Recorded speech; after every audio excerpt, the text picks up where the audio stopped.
kasalukan.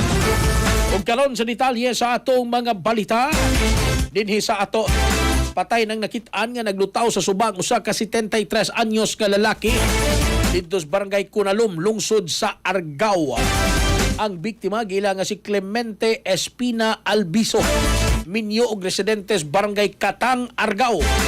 Siya unang nakit-an ni Angelo Sariliana nga wa nay kinabuhi samtang naglutaw sa suba. Base sa investigasyon, naingon ang anak sa biktima nga si Maria Salome Albeso, 21 anyos, nga nilakaw ang iyang amahan gikan sa ilang balay sa barangay Katang alas 6 buntag nitong Mayo 26. Isay-say usab niya nga kaniadto na usab nawala ang iyang amahan niadtong tuig 2024 ug sa lungsod sa Buluon na kini nakitaan. Matod pas pamilya, ito ang nag-antos sa depresyon ng biktima tungod kay permi kini magsuroy-suroy sa daan ug talag sara makig-istorya sa ubang tao. Dugang pa adunay residentes barangay Kunalum nga nakakita sa biktima padungad tos Bugasok Falls o gipahimangnuan kini nga dili na mo padayon sa mas lawom nga dapit.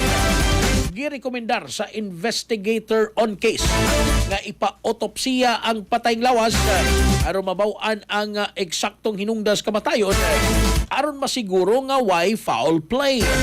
Apan midumili ng pamilya sa pagpa-autopsiya sa namatay. O miingon nga kumbensido silang aksidenteng nalumos lamang diya sa suba ang biktima. Way laing taong nalambigit sa iyang kamatayon. Kasikas Express Balita. Cellphone Plus Gold, mapalit sa mga butika sa inyong lugar.